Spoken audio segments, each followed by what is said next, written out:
A photograph hidden in a billionaire's safe would later prove that Emma had been connected to his family her entire life. But on this stormy Chicago night, as she wiped down tables at Rosie's diner, she had no idea that the man about to walk through those doors would either become her greatest love or her deadliest mistake. Because before this story ends, handcuffs will click shut, but not on who you think. Rain hammered the windows of Rosie's diner like bullets from heaven's own war. Emma Chun pressed her palm against the cold glass, watching the storm turn Michigan Avenue into a river of brake lights and desperation. At 24, she'd learned that storms passed, but the wreckage they left behind? That could haunt you forever.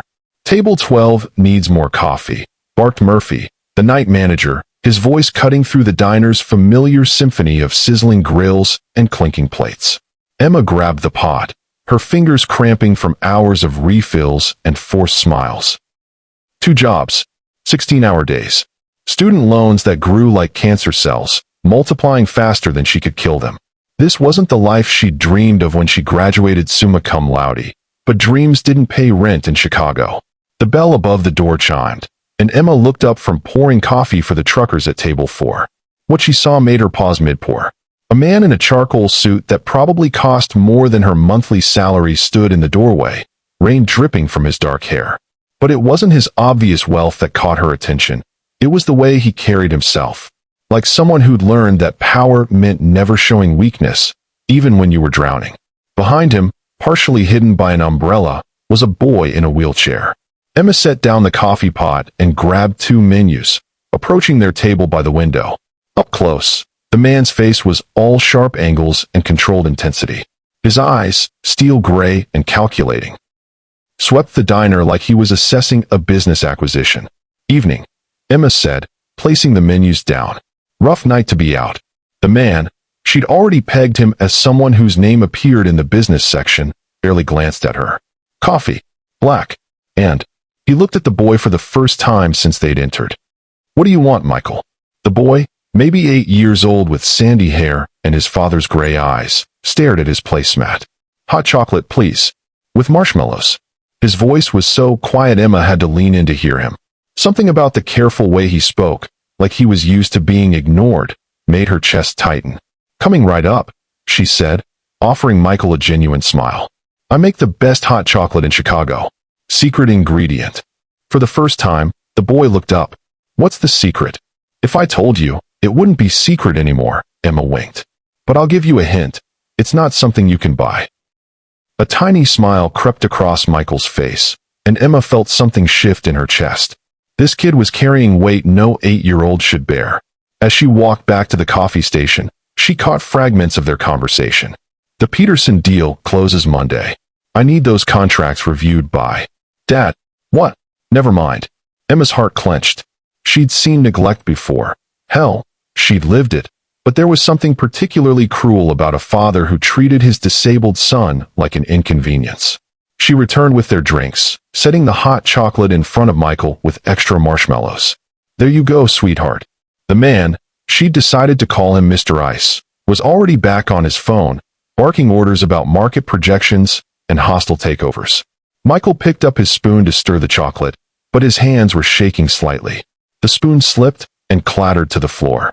Emma was beside him instantly, kneeling to retrieve it. That's when she heard it. So soft, she almost missed it over the diner's noise. I just wish Dad would see me, not just his business. The words hit Emma like a physical blow. Tears she hadn't expected burned her eyes, and she had to bite her lip to keep from making a sound. This beautiful, brave boy was invisible to his own father. She stood quickly, mumbling something about getting a clean spoon, and fled to the back kitchen. Leaning against the walk-in freezer, she pressed her palms against her eyes, trying to stop the tears. Get it together, Emma. You've seen worse. But she hadn't, had she? She'd never seen a child so clearly starved for love while sitting right next to the person who should love him most. When she looked up, she froze. Mr. Ice was standing in the kitchen doorway, watching her with an expression she couldn't read. You okay? He asked, and for a moment, his voice had lost its corporate edge. Emma wiped her eyes quickly. Fine. Just allergies. He stepped closer, and she could smell his cologne, expensive and subtle. You were crying. Over my son. It wasn't a question. Emma straightened her shoulders. Maybe you should try it sometime. The words were out before she could stop them. She expected him to explode, to demand her manager, to storm out in righteous indignation. Instead, he went very still. You don't know anything about me, he said quietly. I know enough, Emma shot back. I know that boy out there thinks you don't see him. I know he's trying so hard to get your attention that it's breaking my heart. And I know that someday you're going to regret missing all of this. They stared at each other for a long moment, the kitchen noise fading around them. Something flickered in his gray eyes. Pain, maybe, or recognition. What's your name? He asked finally. Emma.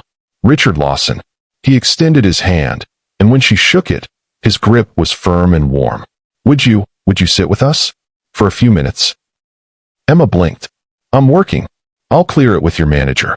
Before she could protest, he was gone, and she could hear him talking to Murphy in low, authoritative tones.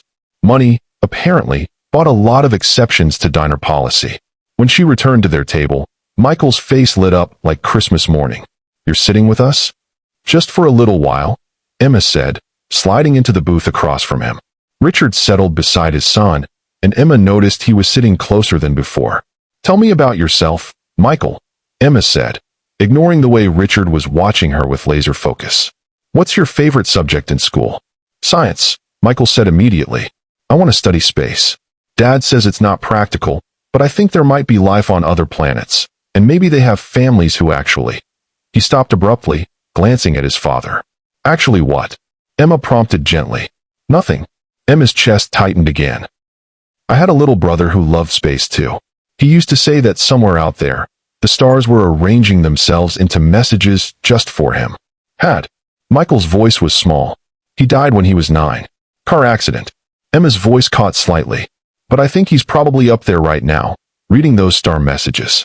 Michael reached across the table and patted Emma's hand with his small one. I'm sorry. The simple gesture of comfort from a child who clearly received so little himself nearly undid Emma completely. She looked up to find Richard staring at her with something like wonder. You're good with him, he said quietly. He's easy to be good to. For the next hour, they talked about school, about Michael's physical therapy, about Emma's dreams of becoming a social worker before reality crushed them. Richard mostly listened, but Emma caught him smiling at his son's jokes, really looking at him for what might have been the first time in months. When Murphy started giving her pointed looks about neglecting her other tables, Emma knew their time was up. I should get back to work, she said, standing. Wait. Richard's voice stopped her. He was staring at her with an intensity that made her pulse quicken. I have a proposition. Emma raised an eyebrow. I'm not that kind of waitress, Mr. Lawson. A ghost of a smile crossed his lips. Not that kind of proposition. A job offer. Excuse me. Quit this place. Come work for me. As Michael's personal caretaker. Emma's mouth fell open. Are you insane? I'm desperate, Richard said simply. Michael's been through 6 nannies in 2 years. They all quit because they say he's difficult. But he's not difficult, he's lonely. And you? He paused, watching his son color on a napkin with Emma's pen. You see him. Really see him. Mr. Lawson, I don't have any formal childcare experience. You have something better. You have a heart. Richard pulled out his phone and showed her a number that made Emma's knees weak. This is what I'm offering. Annually. Emma stared at the screen. It was more money than she'd ever imagined having. Enough to pay off her loans, maybe even go back to school. Why? She whispered. Richard looked at his son, and for a moment, his corporate mask slipped completely. Because I'm failing him. Because I don't know how to be what he needs. Because maybe if I bring someone into his life who actually cares. He trailed off. And maybe because you're tired of being alone too, Emma said softly. Something flickered in Richard's eyes, surprise. Maybe, that she could see through him so easily. Think about it, he said, standing and helping Michael into his wheelchair. Here's my card. Call me tomorrow. As they prepared to leave, Michael grabbed Emma's hand. Will you really come take care of me? He asked. Emma's heart broke all over again. I don't know yet, sweetheart. It's a big decision. My mom used to say that the biggest decisions are the ones that change everything, Michael said solemnly. Maybe this is one of those. After they left, Emma stared at Richard's business card until the letters blurred. Richard Lawson, CEO, Lawson Development Group. She'd heard of him, ruthless businessman, cutthroat negotiator, the kind of man who bulldozed neighborhoods to build luxury condos. But she'd also seen him watch his son with regret in his eyes. Subscribe and comment where you're watching from, because Emma's about to make a choice that will uncover family secrets buried for decades. And trust me, some doors should never be opened. 3 days later, Emma stood outside a Lincoln Park mansion that belonged in a magazine, her single suitcase in hand and her heart hammering against her ribs. She'd quit Rosie's, given up her cramped studio apartment, and bet her entire future on a man she barely knew. Why would a billionaire trust a stranger with his most precious possession? The answer to that question would change everything Emma thought she knew about herself, about her past, and about the photograph hidden in Richard's safe that proved her connection to the Lawson family ran deeper than blood. She rang the doorbell, not knowing that by the time this story ended, she'd have to choose between the man she was falling in love with and the justice that his son deserved. Because some secrets are worth killing for, and someone had already died to keep them buried. The Lawson mansion wasn't just a house. It was a fortress of marble and secrets, where every room whispered stories Emma wasn't supposed to hear. Mrs. Henderson, the housekeeper, led Emma through hallways lined with oil paintings of stern-faced ancestors. "Mr. Lawson has very specific rules," she said, her Scottish accent clipped with disapproval. "Michael's routine is non-negotiable. Physical therapy at 9, tutoring at 11, lunch precisely at noon." Emma nodded, but her attention was caught by a family portrait hanging crooked on the wall. Richard stood behind a wheelchair-bound Michael, but there was a jagged tear where a third person should have been. Someone had been carefully cut out. "Who was in the picture originally?" Emma asked. Mrs. Henderson's face went stone cold. "That's not your concern, miss." Michael's bedroom was a shrine to loneliness. Expensive toys still in boxes, books arranged but unread, a telescope pointing toward a window with curtains always drawn. The boy himself sat by that window, watching rain streak the glass. "Dad says I start lessons with you today," he said without turning around. "Are you going to leave too?" Emma sat beside him. "Why would I leave? They always do. Miss Patricia said I was too sad. Miss Rachel said I asked too many questions about Mom." His voice dropped. "Dad told them Mom left because she didn't want us anymore." Something cold slithered down Emma's spine. "What do you remember about your mom?" Michael's eyes went distant. "She smelled like jasmine. She read me stories about brave knights. And," he frowned, pressing his palms against his temples, "she was scared, really scared, right before she went away." Emma's heart hammered.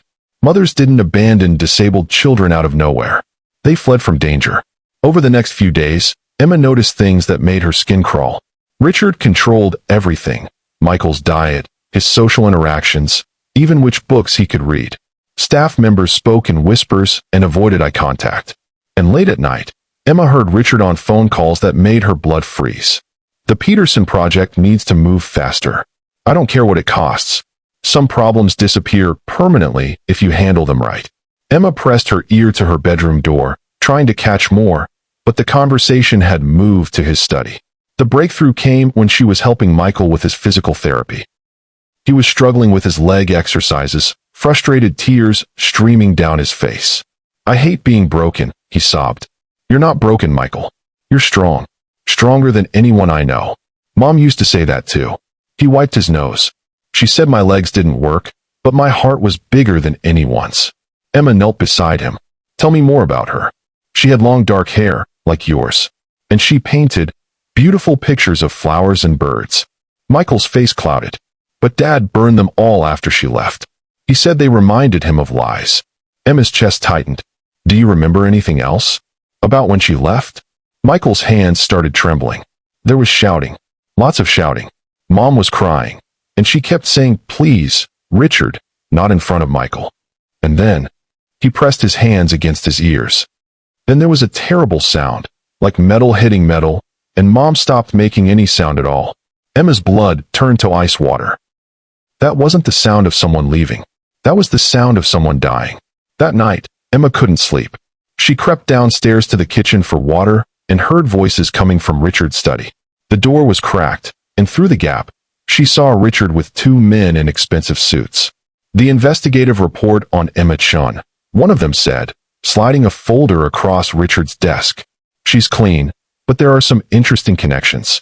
Richard opened the folder, and Emma watched his face go pale. This can't be right. It is. Her mother, Linda Chun, worked for your family 15 years ago. She was Victoria's personal assistant. Emma's world tilted. Her mother had worked here? Her mother had known Victoria Lawson? Does Emma know? Richard asked. Doubtful. She was only 9 when her mother died. Car accident, right after she quit working for you. Emma pressed her hand over her mouth to keep from gasping. Her mother's death hadn't been an accident. It had been a pattern. Work for the Lawsons. Learn their secrets. Die in a convenient accident. The family portrait had been torn because Victoria Lawson was dead, and Emma's mother had died for knowing too much about it. As she crept back to her room, Emma realized she was living in a house of killers, caring for the son of a man who might have murdered his own wife. But when she looked at Michael's peaceful sleeping face, she knew she couldn't leave him, even if staying meant she was next. The locked room on the 3rd floor called to Emma like a siren song. For 2 weeks, she'd watched Mrs. Henderson avoid that hallway, seen Richard's jaw tighten whenever Michael asked about the pretty room where Mommy used to paint. Today, while Richard was at his office and Michael napped, Emma found herself standing before the heavy oak door, a hairpin trembling in her fingers. The lock clicked open with a soft whisper. Inside, dust motes danced in filtered sunlight, and Emma's breath caught in her throat. The room was frozen in time. Easels still held half-finished paintings. Brushes lay scattered on a palette thick with dried oils, and the jasmine scent Michael remembered clung to the air like a ghost. Victoria Lawson had been an artist. Emma approached the paintings with reverence. They were breathtaking. Swirling colors that captured joy and sorrow in single brushstrokes. Portraits of Michael as a baby that radiated maternal love, and landscapes that seemed to move with their own inner light. But as Emma looked closer, the paintings told a darker story. The later works were different. Violent slashes of black paint cut through once peaceful scenes. In one painting, a beautiful woman stood at the edge of a cliff while a dark figure approached from behind. In another, hands reached up from churning water as a car sank beneath the waves. Victoria had been painting her own death. Emma's hands shook as she opened the desk drawers. Inside, she found newspaper clippings with headlines that made her stomach lurch. Socialite dies in tragic accident. Victoria Lawson's car plunges into Lake Michigan. Grieving husband calls wife's death devastating loss. But beneath the official articles, Victoria had hidden the real truth. Bank statements showed large withdrawals from Richard's accounts to a private investigator.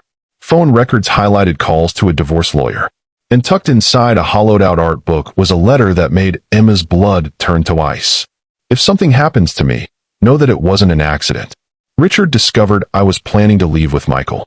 He said he'd never let me take his son, that he'd rather see me dead than divorced. I've hidden evidence in a safety deposit box, key taped under Michael's wheelchair armrest. Tell my son I loved him more than life itself. Tell him his father isn't the man everyone thinks he is. Emma staggered backward, clutching the letter. Victoria hadn't abandoned her family. She'd been murdered for trying to protect her son. A sound in the hallway made Emma freeze. Footsteps. Heavy, familiar footsteps that could only belong to one person. Richard was home early. Emma shoved the letter into her pocket and looked desperately around the room.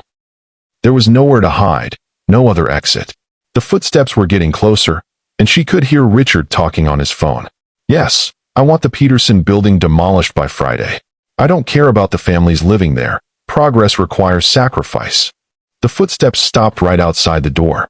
Emma held her breath, pressed against the wall beside a large canvas depicting a woman drowning in a sea of black paint. Her heart hammered so loudly she was certain Richard could hear it through the door. The door handle turned. Richard stepped inside, still talking on his phone, and Emma saw his face change. The controlled businessman mask slipped, revealing raw pain and something that might have been guilt. I'll call you back, he said, ending the call. Emma watched as he approached Victoria's easel, his fingers hovering over a painting of Michael laughing in a garden. For a moment, his shoulders shook, and Emma realized she was witnessing something private and heartbroken. I'm sorry, Vic, he whispered to the painting. God help me, I'm so sorry. Emma's mind reeled. Was this the confession of a killer, or the grief of a man who'd lost everything? Richard's phone buzzed, and his mask snapped back into place. He turned toward the door, and Emma knew she was trapped. But then Michael's voice echoed from downstairs. "Dad? Are you home?" Richard's attention shifted immediately. "Coming, son," he called back, striding from the room without looking back. Emma waited until his footsteps faded before creeping out and returning to her room, Victoria's letter burning like acid in her pocket. That night, while Michael slept, Emma examined his wheelchair. Sure enough, taped under the armrest was a small silver key. Her hands trembled as she peeled away the tape that had been there for 3 years, holding the secret to his mother's murder. Tomorrow, she would find that safety deposit box. Tonight, she would lie awake wondering if the man she was starting to care about was a grieving widower or a cold-blooded killer. Would you recognize the signs if someone close to you was hiding something this dark? Subscribe, because ignoring red flags can be deadly. Emma stared at the safety deposit box key, knowing that opening it would change everything. But before she could search for Victoria's hidden evidence, Richard began to change. It started small. He joined them for breakfast instead of eating in his study. He asked Michael about his dreams instead of dismissing them. And when Michael mentioned wanting to see the stars through his telescope, Richard actually opened the bedroom curtains for the first time in years. "Dad, look." Michael's voice was bright with wonder as he peered through the eyepiece. "I can see Jupiter." Richard knelt beside his son's wheelchair, following Michael's pointing finger to the bright dot in the sky. "Tell me about Jupiter, Michael." As Michael launched into an explanation of gas giants and orbital mechanics, Emma watched Richard's face soften with pride and amazement. This was the father Michael had been desperate to reach, present, engaged, loving. "Emma taught me that," Michael said, glancing at her with adoration. "She says Jupiter's storms have been raging for hundreds of years, but they're beautiful too." Richard's eyes met Emma's over Michael's head, and something passed between them that made her pulse quicken. Gratitude, maybe, or something deeper. Later, after Michael had gone to bed, Richard found Emma in the kitchen making tea. "Thank you," he said simply. "For what?" "For giving me my son back. For showing me what I was missing." He moved closer, and Emma caught his scent. Expensive cologne mixed with something uniquely him. "I haven't seen him smile like that since Victoria died," Emma finished quietly. Richard's face went carefully blank. "Since she left, yes." Emma wanted to confront him about the letter, about Victoria's paintings, about the safety deposit box key burning a hole in her pocket. But looking at him now, really looking, she saw exhaustion in the lines around his eyes, grief in the set of his shoulders. "Richard," she said carefully, "what really happened to your wife?" He was quiet for so long Emma thought he wouldn't answer. When he finally spoke, his voice was rough with pain. "I failed her. I was so focused on building my empire that I forgot to protect what mattered most. Victoria tried to tell me she was scared, that she thought someone was threatening her, but I dismissed it as paranoia. I thought my money, my power, could shield us from everything." Emma's heart clenched. Threatening her? Who? Business rivals. People who wanted to hurt me through my family. Richard's hands clenched into fists. The night she died, Victoria was hysterical. She said she'd found evidence that someone was planning to kill her, that they'd already hurt other people connected to me. I thought she was having a breakdown from postpartum depression. I was arranging for her to see a psychiatrist. Emma stepped closer, drawn by the raw honesty in his voice. "What evidence?" "I don't know. She said she'd hidden it somewhere safe, but she died before she could tell me where." Richard looked up, and Emma saw unshed tears in his gray eyes. "The police said her brake lines had been cut. Professional job. Whoever killed her made it look like an accident, and because I'd been dismissive of her fears, I became the prime suspect." Emma's mind raced. If Richard was telling the truth, then Victoria had been murdered by his business enemies, not by him. But why had Victoria's letter implied that Richard was the threat? "Richard," Emma said softly, "do you think Victoria might have suspected you were involved?" His face crumpled. "I think my wife died believing I was going to kill her. And I'll never forgive myself for making her feel that unsafe in her own home." Before Emma could stop herself, she reached out and touched his cheek. "You're not the same man you were then." Richard caught her hand, pressing it against his face. "You did that. You and Michael. You made me remember what love feels like." The air between them crackled with electricity. Emma knew she should step away, should remember that this man might still be dangerous. But when Richard leaned closer, she couldn't move. "Emma," he whispered, his breath warm against her lips. I know this is complicated. I know I have no right to ask, but Michael's cry from upstairs shattered the moment. They rushed to his room to find him thrashing in his bed, caught in a nightmare that seemed all too real. "No, Dad, please," he sobbed. "Don't hurt her. Mom, run." Emma gathered him into her arms while Richard stood frozen by the door, his face white as bone.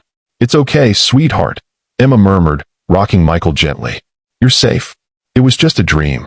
"It wasn't a dream," Michael whispered against her shoulder. "I remember now. I remember the night Mom died." Richard stepped forward, his voice shaking. "Michael, you were only 5. Sometimes our minds." "You were fighting with Mom," Michael continued, his child's voice carrying the weight of buried trauma. "She was crying and packing a bag. She said she had to take me away to keep me safe. And you?" He looked at his father with confusion and fear. "You said she couldn't leave, that you'd never let her take me." Emma felt Richard stiffen behind her, and her heart sank. Michael's recovered memory matched Victoria's letter perfectly. "And then Mom went for a drive to think, and she never came back," Michael finished. "But Dad, if you loved Mom, why didn't you want her to be happy?" Richard's composure finally shattered. He sank to his knees beside the bed, tears streaming down his face. "Because I was scared," he whispered. "Scared that if she left, I'd lose both of you. I didn't know someone was trying to hurt her. I thought she was just tired of me." Emma watched this broken man hold his son, and her heart fractured. Everything was more complicated than she'd thought. Richard wasn't a cold-blooded killer. He was a man whose fear had blinded him to his wife's danger. But that didn't mean he was innocent. As she tucked Michael back into bed, Emma made a decision. Tomorrow, she would open Victoria's safety deposit box and learn the truth once and for all. Even if that truth destroyed the family she was falling in love with. The First National Bank downtown felt like a mausoleum as Emma approached the safety deposit box vault, Victoria's key clutched in her sweating palm. She'd told Richard she was taking Michael to physical therapy, but instead, she'd asked Mrs. Henderson to watch him while she chased ghosts. Box 247 opened with a soft click, revealing secrets that had waited 3 years to surface. Inside were documents that made Emma's hands tremble. Copies of threatening letters sent to Victoria, photographs of men following her through Chicago streets, and financial records showing payments to a private investigator named Marcus Webb. But it was the manila envelope marked for Michael that stopped Emma's heart. Inside was a birth certificate that didn't match the story Emma had been told. Michael Lawson. Father, Richard Lawson. Mother, Linda Chun. Emma stared at the document until the words blurred. Linda Chun. Her mother's name. Her mother hadn't just worked for the Lawsons. She had been Michael's biological mother, which meant Michael was Emma's half-brother. The room spun as Emma rifled through more documents, piecing together a story that shattered everything she thought she knew about her life. Linda Chun had been Richard's secretary 15 years ago.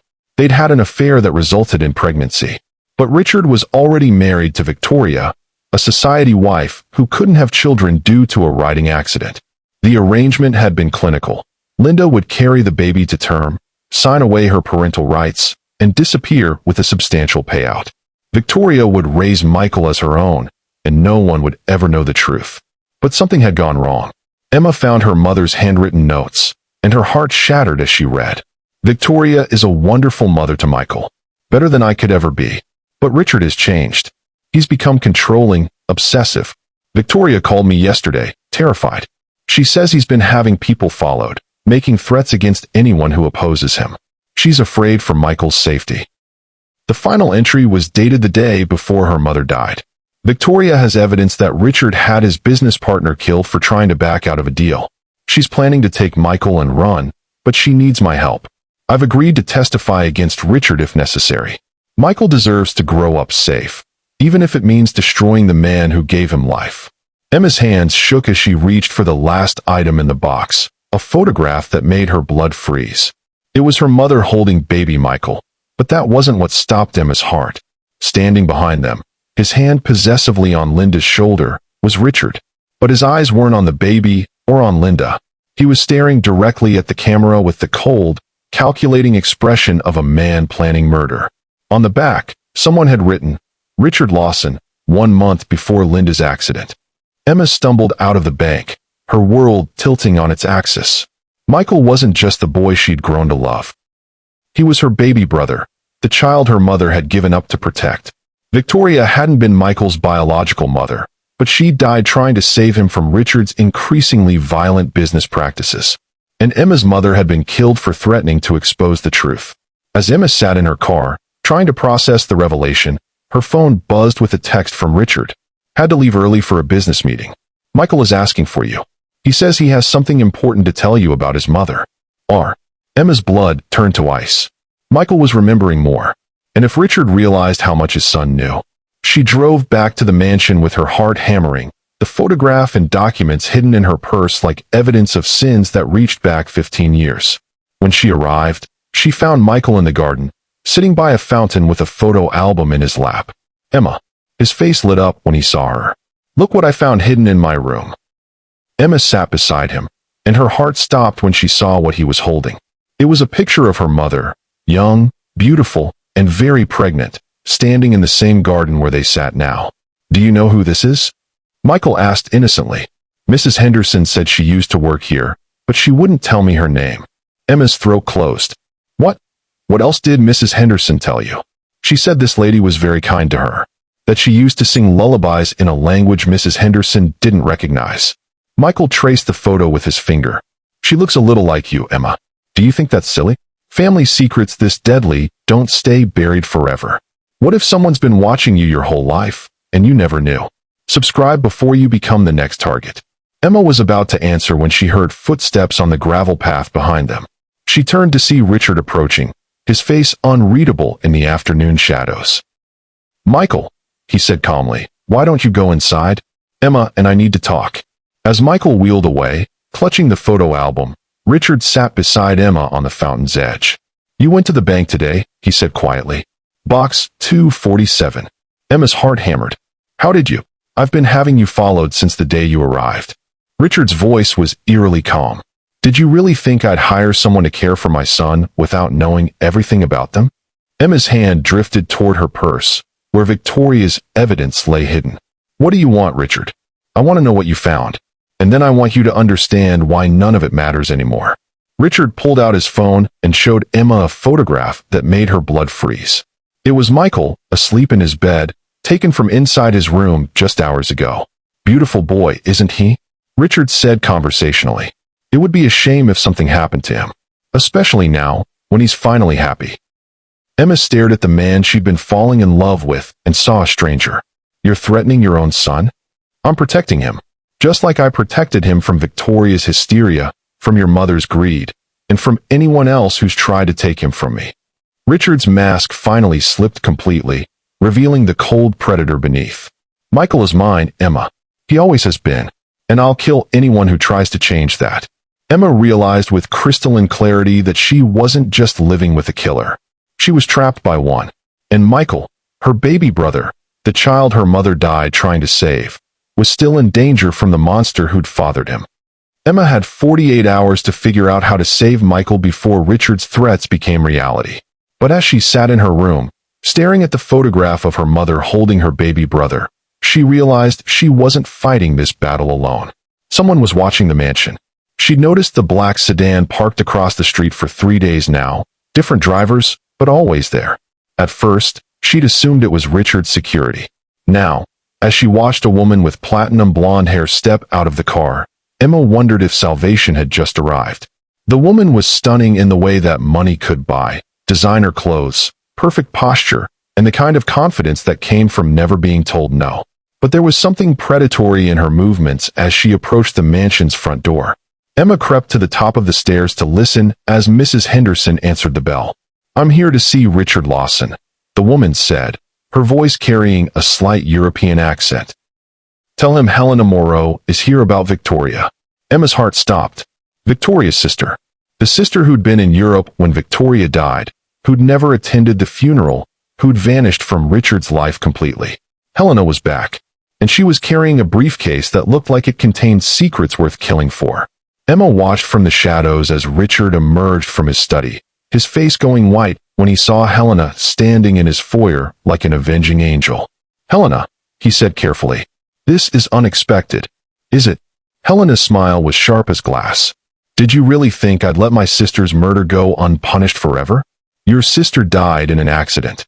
My sister was murdered by her husband, and I have proof. Helena opened her briefcase and pulled out a thick folder. Shall we discuss this in front of your staff, Richard? Or would you prefer privacy for this conversation? Richard's jaw tightened. My study. As they disappeared behind closed doors, Emma crept downstairs and pressed her ear to the study's keyhole. What she heard made her blood freeze. I know about Linda Chun, Helena was saying. I know Michael isn't Victoria's biological son. I know you had an affair with your secretary and then had her killed when she threatened to expose you. That's not. I also know about Marcus Webb, the private investigator Victoria hired. Funny thing about Marcus, he kept copies of everything, including recordings of his phone calls with Victoria the week before she died. Emma heard the sound of a recording device clicking on, and then Victoria's terrified voice filled the room. Marcus, I found the contracts. Richard has been having people killed for years. His business partner Thomas Manning, the city inspector who wouldn't approve the Harbor District project, even a journalist who was investigating his company. I have documents, photographs, bank records showing payments to assassins. Victoria's voice cracked with fear. He knows I know. This morning, I found listening devices in Michael's room. Richard's been monitoring everything, even conversations with our son. I think he's planning to have me committed so he can get full custody. But Marcus, what if he decides it's easier to just kill me too? The recording stopped, and Emma heard Richard's ragged breathing. Victoria was paranoid, he said finally. She was having a breakdown. Was Linda Chin having a breakdown too? Helena's voice was ice cold. Because I have recordings of her calls to Marcus as well. She was terrified that you'd kill her for helping Victoria gather evidence. Another recording began, and Emma's mother's voice, older than Emma remembered, but unmistakably hers, filled the study. Richard threatened me today. He said if I testified against him, he'd make sure I never saw another birthday. But I can't let him hurt that little boy. Michael deserves better than a father who kills anyone who crosses him. Emma pressed her fist against her mouth to keep from sobbing. Her mother had died protecting Michael, just as Victoria had. Here's what's going to happen, Richard, Helena continued. You're going to confess to murdering my sister and Linda Chun. You're going to turn yourself into the police. And you're going to sign over custody of Michael to me. Michael isn't your blood. He's more mine than yours. Victoria raised him. Victoria loved him. And Victoria died because you're a monster who destroys everything he touches. Emma heard the sound of papers rustling. If you don't agree to my terms, Helena said, I'll release these recordings to the media. Your business empire will collapse overnight. Your son will learn that his father is a serial killer. And you'll spend the rest of your life in prison anyway. And if I do agree to your terms? You'll spend the rest of your life in prison. But Michael will be spared the media circus. He'll grow up believing his father died in an accident, not that he's the son of a murderer. Emma heard footsteps moving toward the door and quickly slipped into the nearest room, Richard's personal library. Through the crack in the door, she watched Helena emerge from the study, her face grim with satisfaction. Richard followed, looking like a man who'd aged 10 years in 10 minutes. I need time to think, he said. You have until tomorrow night. There's a charity gala at the Palmer House, Victoria's favorite event. How poetic that it should be where you make your final public appearance. Helena paused at the front door. Oh, and Richard? If anything happens to me, those recordings will be released automatically. I'm not as trusting as my sister was. After Helena left, Emma remained hidden in the library, her mind racing. Helena had the evidence to destroy Richard, but she also wanted to take Michael away from the only family he'd ever known. Emma couldn't let that happen. Michael was her brother, her blood, her responsibility. Her mother had died trying to save him, and Emma wouldn't let her sacrifice be meaningless. But Helena's plan had a fatal flaw. She didn't know about Emma's connection to Michael. She didn't know that Linda Chun had a daughter who would fight to the death to protect her baby brother. Emma waited until she heard Richard's study door slam, then crept upstairs to Michael's room. She found him at his telescope, tracking the movement of stars that had watched over centuries of human tragedy. Michael, she said softly, we need to talk. He turned, and Emma's heart broke at the innocence in his gray eyes so much like their mother's. Is Dad in trouble? He asked. I heard shouting. Emma knelt beside his wheelchair, taking his small hands in hers. Michael, what would you say if I told you that sometimes the people we love have done terrible things? I'd say that love doesn't stop being real just because people make mistakes, Michael said solemnly. That's what Victoria used to say. Emma's throat tightened. And what if I told you that you have family you didn't know about? People who want to protect you. Michael's eyes widened. Like who? Emma pulled out the photograph of their mother, holding baby Michael. This woman was very special to me, Michael. She was my mother too. Michael stared at the photo, then at Emma, understanding dawning in his young face. You're my sister? He whispered. Half-sister, Emma said, tears streaming down her cheeks. Same mother, different fathers. And our mother loved you so much that she died trying to keep you safe. Michael launched himself from his wheelchair into Emma's arms, and she held him tight, feeling the missing piece of her heart finally click into place. I won't let anyone hurt you, she promised against his hair. Not Helena, not Richard, not anyone. You're my family, Michael. My real family. But even as she made the promise, Emma knew that keeping it might cost her everything. Because tomorrow night at the charity gala, two people who claimed to love Michael would go to war for his future, and only one of them would survive to raise him. Emma looked out the window at the black sedan that had returned to its post across the street. Helena was watching, waiting, planning Michael's rescue. But Emma was planning something too. And unlike Helena, she was willing to sacrifice everything, including her own life, to make sure Michael ended up with someone who would love him unconditionally, even if that someone wasn't her. The thought of what she had to do tomorrow night made Emma's hands shake, but she didn't waver. Some battles were worth fighting, even when you knew you couldn't win, especially then. The Palmer House ballroom glittered like a stage set for tragedy. Chicago's elite mingled beneath crystal chandeliers, champagne flutes catching the light like diamonds, while three people prepared for a confrontation that would destroy everything. Emma adjusted the wires she'd taped to her chest, her hands trembling as she smoothed down her borrowed evening gown. The FBI agents she'd contacted that morning had been skeptical until she'd played Helena's recordings. Now they were positioned throughout the ballroom, waiting for the evidence that would bring down one of Chicago's most powerful men. But Emma's real plan had nothing to do with the FBI. She spotted Helena across the room, elegant in midnight blue silk, her platinum hair swept into a chignon that made her look like a beautiful executioner. Richard stood near the bar, his tuxedo perfectly tailored, his face a mask of controlled desperation. Neither of them had noticed Emma yet. Neither of them knew that Michael was here too, hidden in a service corridor with Mrs. Henderson, ready to provide the testimony that would change everything. Because Emma had discovered something that Helena didn't know. Michael remembered more than just his mother's final night. He remembered the truth about his father. Emma moved through the crowd like a ghost, her heart hammering as she approached the small stage where the evening's program would begin. She'd convinced the event coordinator that she had a special presentation about Victoria Lawson's charitable legacy, a tribute that Richard couldn't refuse without looking suspicious. At exactly 9 o'clock, Emma stepped up to the microphone. Ladies and gentlemen, she began, her voice carrying across the suddenly quiet ballroom. Tonight, we gather to honor the memory of Victoria Lawson, a woman who died trying to protect the innocent.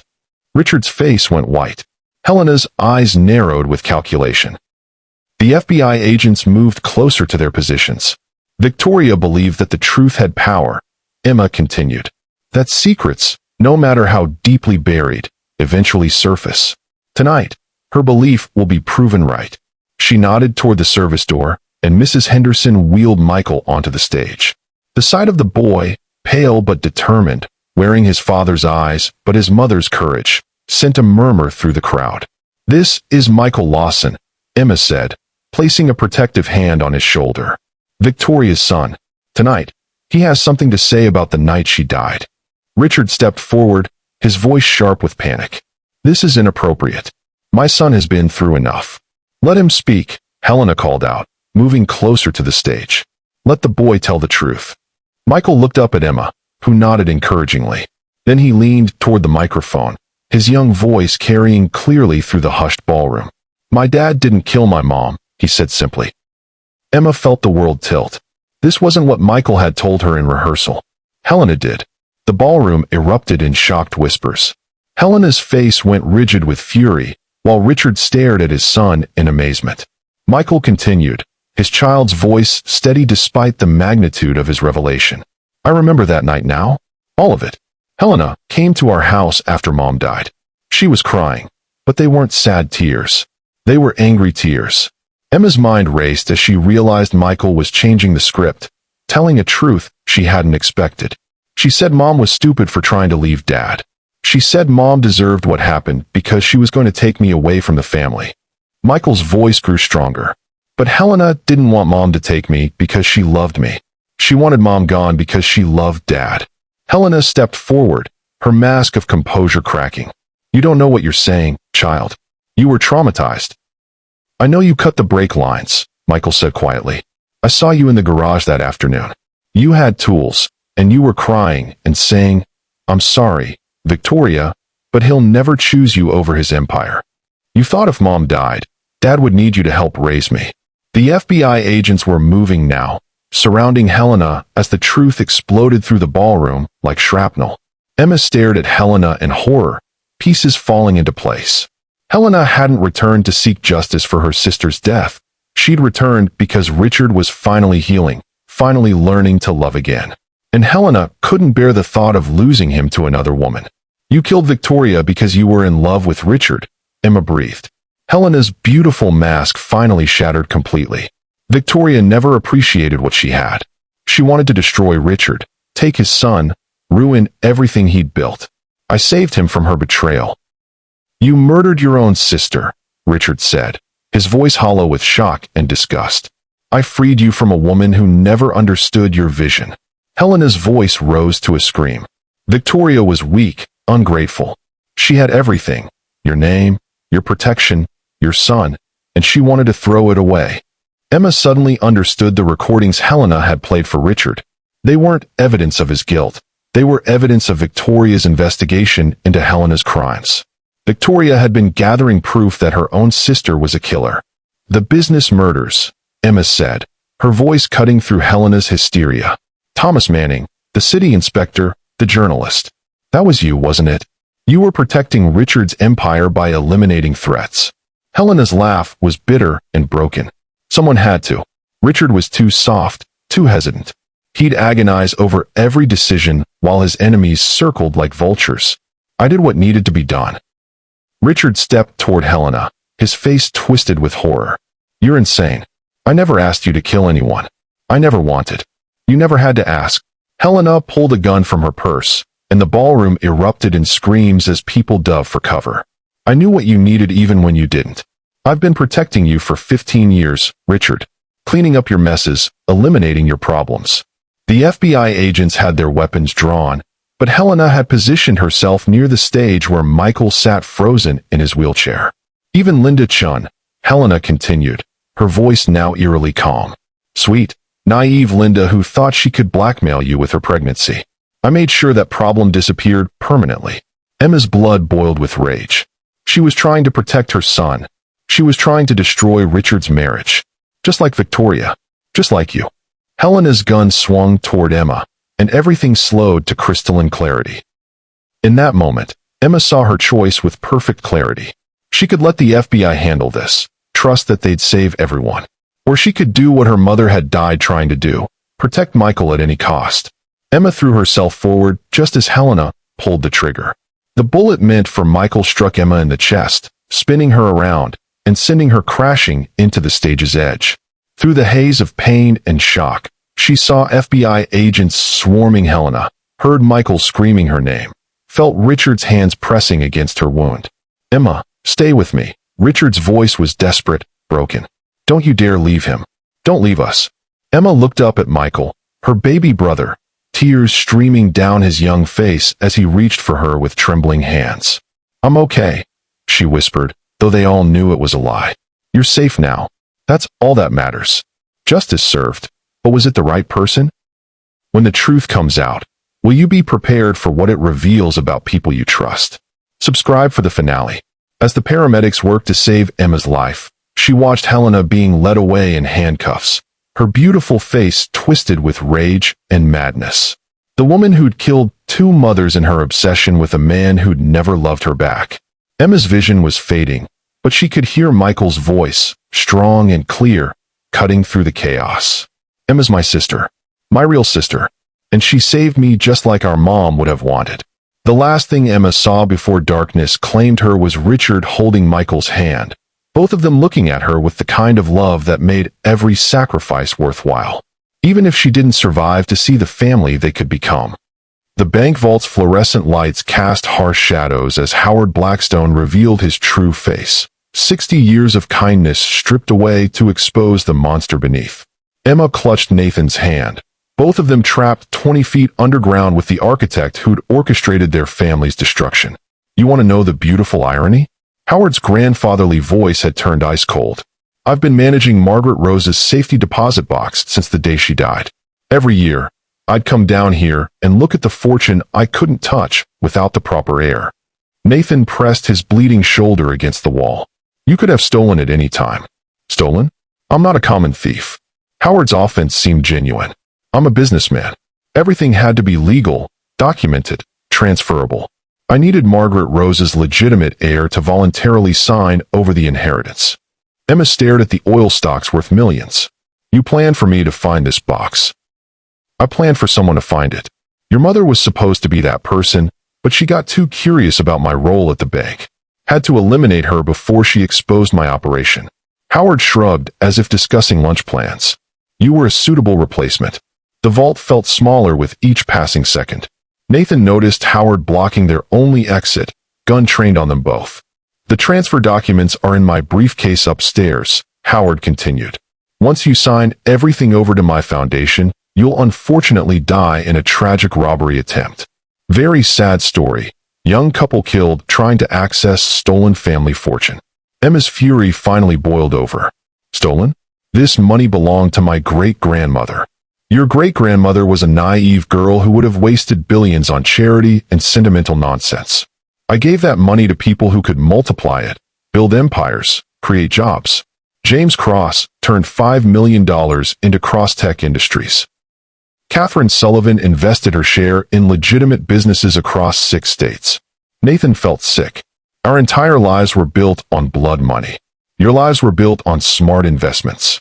Without my guidance, both your families would have remained poor. I created your wealth, your opportunities, your futures. Howard's pride was nauseating. I deserve compensation for 60 years of financial management. But Emma had been quietly reaching into the safety deposit box while Howard monologued. Her fingers found what Margaret Rosa had hidden beneath the stock certificates, a small recording device from 1965. Margaret Rosa knew you'd come for this money eventually, Emma said, holding up the device. She recorded everything. Howard's confidence cracked. That's impossible. Recording technology in 1965 couldn't. Emma pressed play. Margaret Rosa's terrified voice filled the vault. December 14th, 1965. Howard Blackstone from First National Bank came to see me today. He knows James is planning to kill me, but he's not trying to stop it. He's helping plan it. He wants my inheritance, and he's promised James a percentage if he murders me and makes it look like suicide. The recording continued with devastating clarity. Howard said I'm not the first heiress he's eliminated. He bragged about a family in Texas last year, another in California. He keeps lists of wealthy families, waiting for the right moment to destroy them and steal their fortunes. He calls it cleaning up America's inheritance problems. Howard lunged for the recording device, but Nathan intercepted him. They crashed into the safety deposit boxes as Margaret Rose's voice continued revealing 60-year-old crimes. Give me that recording, Howard screamed, his elderly facade completely shattered. Emma backed toward the vault door, still playing Margaret Rose's evidence. I'm hiding this recording with my inheritance documents. If anything happens to me, I pray someday someone will find it and bring Howard Blackstone to justice. He's not just a banker. He's a serial killer who targets entire families. Howard broke free from Nathan's grip and raised his gun. 60 years of planning, and you're going to ruin it with some ancient recording? Drop your weapon. Agent Sarah Chin's voice echoed from the vault entrance. FBI tactical officers swarmed into the basement, having heard every word through the bank's security system. Howard spun toward the agents, but Emma wasn't finished. She'd found one more item in Margaret Rose's safety deposit box, a detailed list of 37 family names, dates, and causes of death spanning 6 decades. The Patterson fortune, 1991, Entire family died in house fire. Emma read aloud. The Morrison clan, 1983, carbon monoxide poisoning. The Weatherby family, 1978, car accident killed all 4 heirs. Each name Emma read made Howard's face grow paler. 60 years of perfect murders, finally exposed by the evidence Margaret Rosa had hidden with her dying breath. 143 people, Emma finished. You killed 143 people for money that never belonged to you. Howard's gun trembled in his aged hands. They were obstacles to progress. Inefficient inheritors who would have wasted generational wealth on sentiment and charity. Agent Chun moved closer, weapon trained on the architect. Howard Blackstone, you're under arrest for mass murder, conspiracy, and racketeering across 6 decades. As federal agents cuffed the man who destroyed their families, Emma and Nathan stood among the scattered evidence of their stolen inheritance. $2 billion in assets, finally returned to their rightful heirs after 60 years of blood and betrayal. But Howard's final words chilled them both.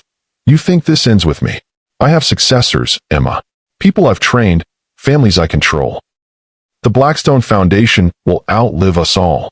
What would you do if you inherited a fortune built on your family's suffering? Tell us in the comments, because Emma and Nathan's fight for justice is just beginning, and Howard's dying threat suggests their nightmare isn't over yet. FBI headquarters in Boston hummed with activity as Emma and Nathan sat in a secure conference room, surrounded by evidence that spanned 6 decades of organized crime. Agent Sarah Chun spread Howard Blackstone's files across the table, detailed records of 37 family fortunes stolen through systematic murder. The Blackstone Foundation controlled over $12 billion in assets, Agent Chun explained. Money stolen from families across America, invested in legitimate businesses, then used to fund more criminal operations. Nathan stared at financial documents showing his family's true history. Cross-Tech Industries was built entirely on stolen inheritance money. Every innovation, every job I thought we created, it was all funded by blood. Emma traced her finger along Margaret Rosa's original will, finally understanding the scope of what had been taken from her family. The Sullivan oil investments alone were worth $800 million in today's money. My great-grandmother was one of the richest women in America, and she would have used that wealth to fund hospitals, schools, and charities, Agent Chun added.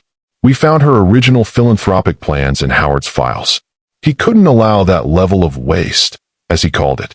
The conference room door opened as federal prosecutors entered with plea agreements and restitution paperwork. Emma felt overwhelmed by the legal complexity of recovering 60 years of stolen assets. Miss Sullivan, Mr. Cross, the lead prosecutor began. You're both entitled to significant compensation. However, untangling this financial web will take years of litigation. Nathan looked at Emma across the table. What do we do with money we never should have had? My entire life was funded by your family's stolen inheritance. The same inheritance that was used to murder my mother, Emma replied quietly. How do we move forward knowing every dollar is connected to someone's death? Agent Chun pulled out a thick folder marked Victims' Families.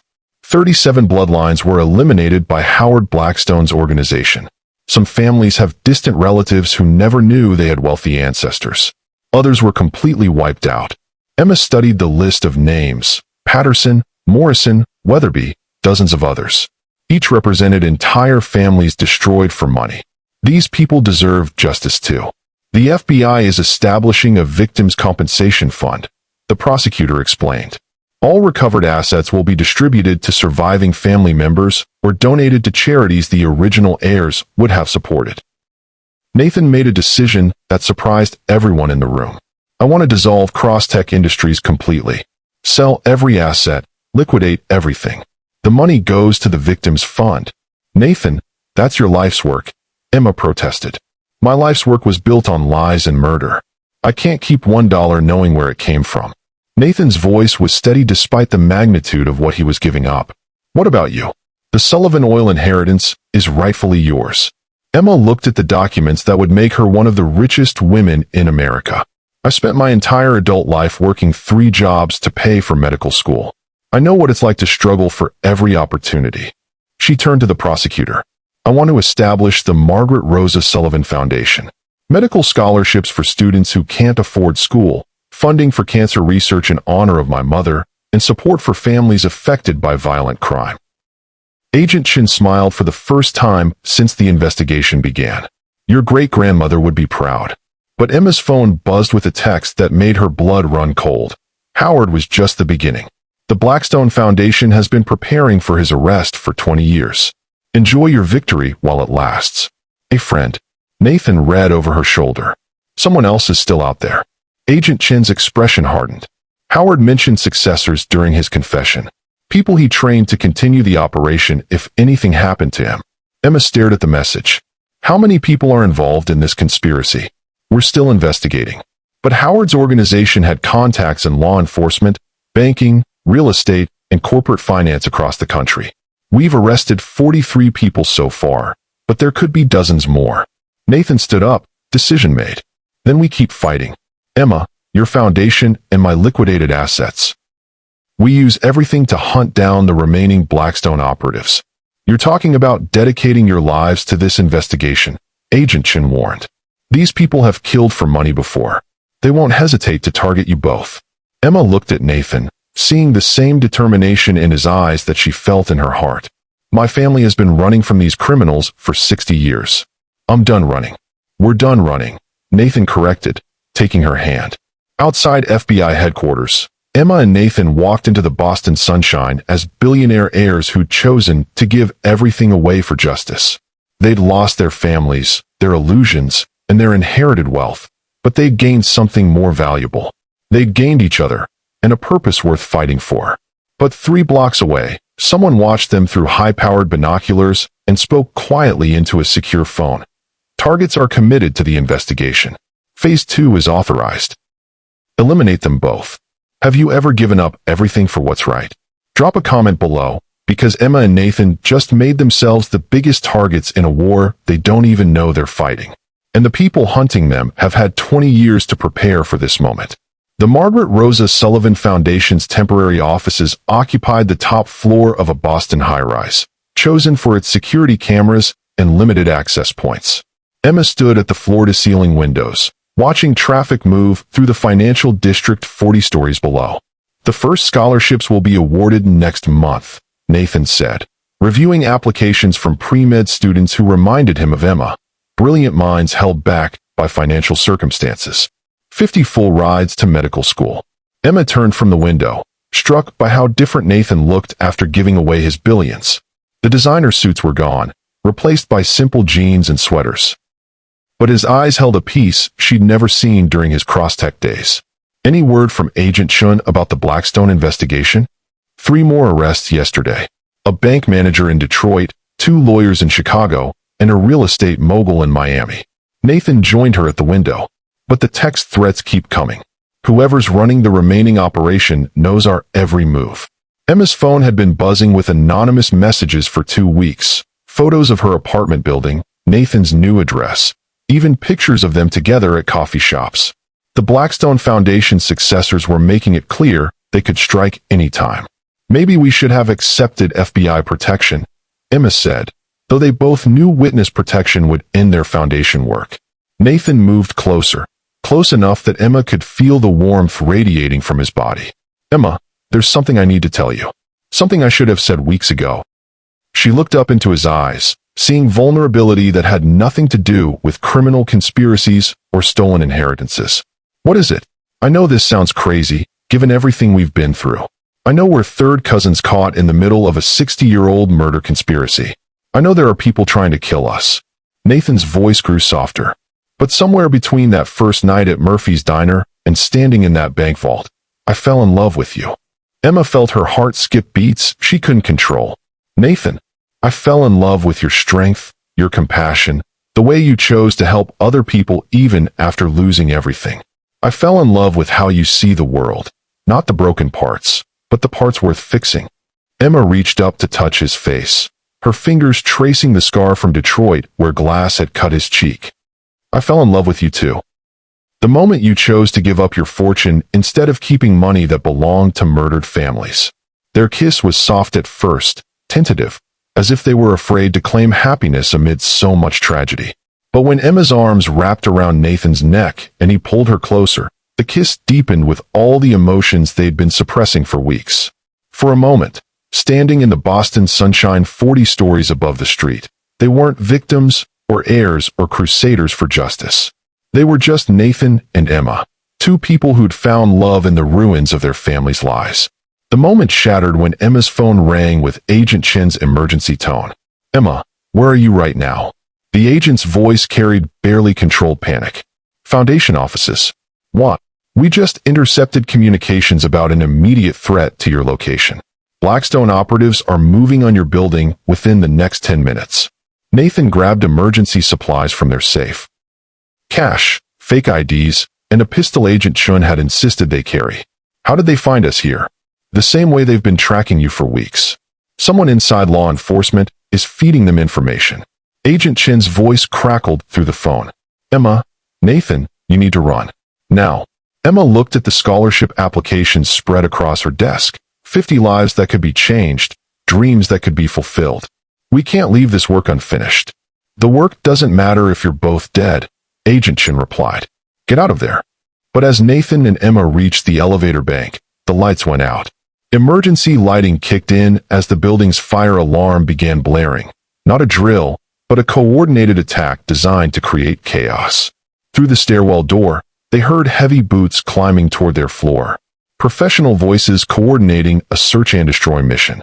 40th floor, offices on the east side. 2 targets, eliminate on sight. Nathan grabbed Emma's hand. Fire escape.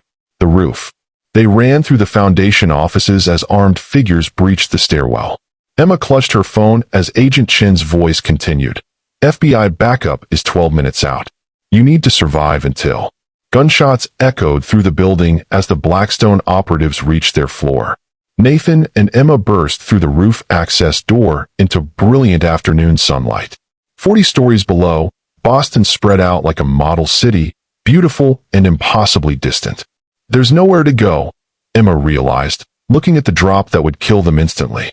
Nathan saw the building maintenance crane extending over the edge, a construction project for roof repairs. "Emma, do you trust me?" She looked into his eyes and saw the same determination that had made him give up billions for justice. "With my life." Then we jumped together. On 3. The roof door exploded open as masked gunmen flooded onto the building top. Emma and Nathan stood at the edge, hands intertwined, love and terror mixing in their hearts. "1," Nathan said, squeezing Emma's hand. "2," Emma replied, choosing to trust the man she loved more than her own fear. Would you jump off a building for love? Tell us in the comments, because Emma and Nathan are about to make the leap of their lives, and whether they survive depends on a construction crane that might not hold their weight.